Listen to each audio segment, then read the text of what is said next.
ప్రభుత్వ భూమిని కాపాడటానికి ఆ గ్రామస్తులు నడుం కట్టారు. కబ్జాదారుల నుంచి భూమిని రక్షించుకోవడానికి నిరంతరం పోరాటం సాగించారు. రాజకీయ నేతలు అధికారులపై ఒత్తిడి తీసుకొచ్చారు. గ్రామస్తుల పోరాటంతో కలెక్టర్ విచారణకు ఆదేశించడంతో రియల్ మాఫియా బండారం బయటపడింది. భూములు కబ్జా అయ్యాయని నిర్ధారణకు వచ్చిన అధికారులు క్షేత్రస్థాయిలో చర్యలకు సిద్ధమయ్యారు. ఇక ప్రభుత్వ భూములు కాపాడేందుకు ఆ గ్రామస్తులు చేసిన పోరాటం గురించి తెలుసుకోవాలంటే ఈ స్టోరీ చూడాల్సిందే. జిల్లాకు కూతవేటు దూరంలో ఉన్న గ్రామం అది. కానీ ఆ గ్రామస్తులకు తెలియకుండానే 90 ఎకరాల భూమి కోట్లాది రూపాయల విలువ చేసే భూమి కబ్జాకు గురైంది.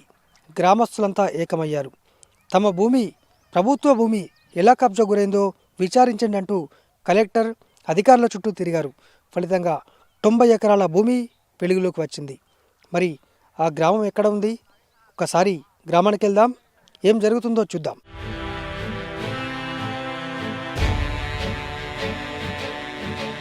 జగిత్యాల జిల్లాలోని నర్సింగపూర్ గ్రామం ఇది.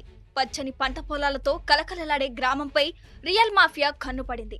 ఆ ప్రాంతంతో ఎలాంటి సంబంధం లేని రాబందులు గద్దల్లా వాలిపోయారు.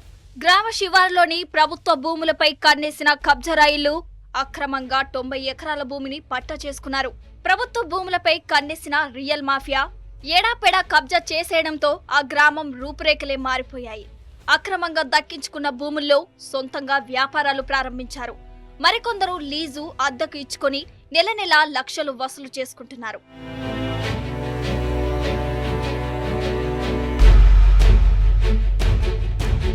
కబ్జాదారుల చెర నుంచి ప్రభుత్వ భూములను కాపాడుకోవడానికి గ్రామస్తులు ఏకమయ్యారు. అందరూ కలిసి రాజకీయ నాయకులు, ఉన్నతాధికారులకు ఫిర్యాదుల మీద ఫిర్యాదులు చేశారు. ప్రభుత్వ భూములను కబ్జా నుంచి కాపాడాలని ఒత్తిడి తెచ్చారు. గ్రామస్తుల ఫిర్యాదుతో రంగంలోకి దిగిన అధికారుల ముందుకు విస్తుపోయే నిజాలు బయటకొచ్చాయి. ప్రభుత్వ భూములు కబ్జా అయ్యాయని గుర్తించిన అధికారులు పూర్తి స్థాయి విచారణకు ఆదేశించారు.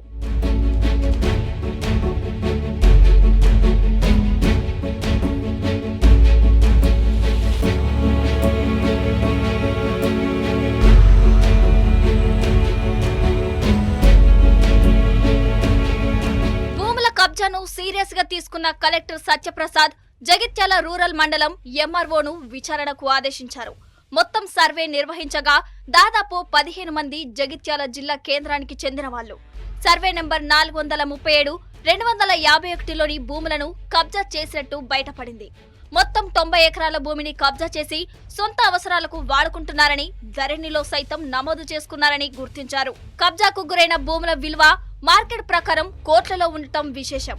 కబ్జాదారుల్లోని ఓ రియల్టర్ తో పాటు పలువురు ఇటుక ఫ్యాక్టరీల యజమానులకు లీజుకి ఇచ్చుకొని డబ్బులు దండుకుంటున్నారు.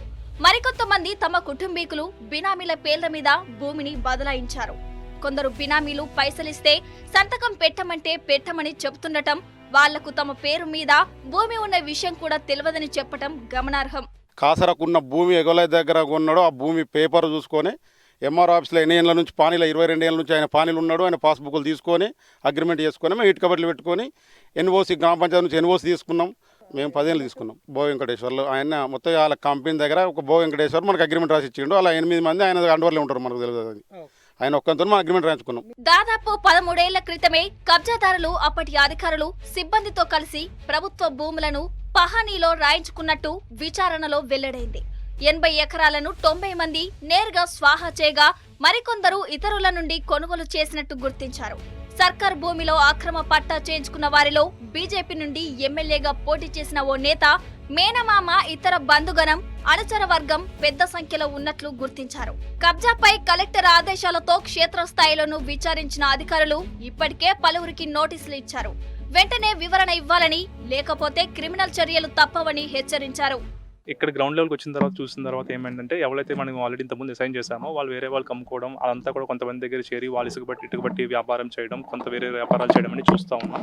వాళ్ళకి ఇప్పుడు as of not government presume చేసుకున్నాయి కాబట్టి already couple of times warning ఇవ్వడం జరిగింది. ఫైనల్ వార్నింగ్ అనేది ఇచ్చి 48 అవర్స్లో మొత్తం క్లియర్ చేయమని చెప్తా ఉన్నాం. లేకపోతే గవర్నమెంట్ దీని ప్రకారం పిఓటీ యాక్ట్ ప్రకారం గవర్నమెంట్ యాక్ట్లో పెట్టుకున్నట్టుగా ఏదర్ మేము క్రిమినల్ కేసు ఫైల్ చేయొచ్చు, లేకపోతే ఉన్నదంతా కూడా మేము ఆక్షన్ చేసి ఆక్షన్ కూడా గవర్నమెంట్ ప్రొసీడ్స్ పంపించడం జరుగుతుంది. జగిత్యాల జిల్లా కేంద్రానికి కూతవేటు దూరంలోని నర్సింగపూర్ గ్రామ శివారులోని భూములను అప్పటి ప్రభుత్వం పేదలకు పంచిపెట్టింది.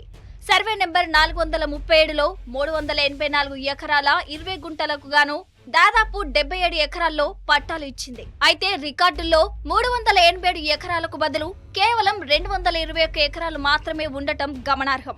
వీటిలోనూ బీజేపీ నేత బంధువర్గంతో పాటు ఇతరులు ఉన్నారన్న ఆరోపణలు ఉన్నాయి. హైదరాబాద్ లో అదనపు కలెక్టర్ గా పనిచేస్తున్న భర్త పేరు మీద కూడా భూమి ఉండటం విశేషం.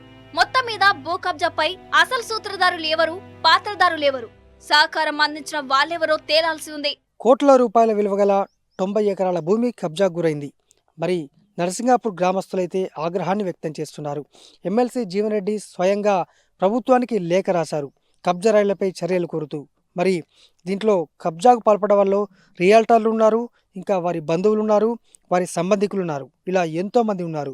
మరి చట్టంలోని లొసుగులకు ఆధారము ఇటు అధికారుల ప్రమేయం కూడా తప్పనిసరి. మరి అధికారులపై చర్యలు తీసుకుంటారా, కబ్జా రైళ్లపై ఎటువంటి చర్యలు తీసుకుంటారు?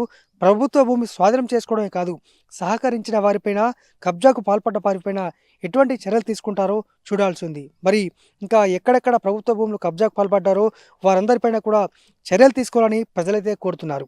ఇది నరసింగాపూర్ గ్రామంలో 90 ఎకరాల కబ్జా కహాని. కెమెరా పర్సన్ మనోజ్ కుమార్తో సందీప్ రావు, టీ న్యూస్, జగిత్యాల జిల్లా.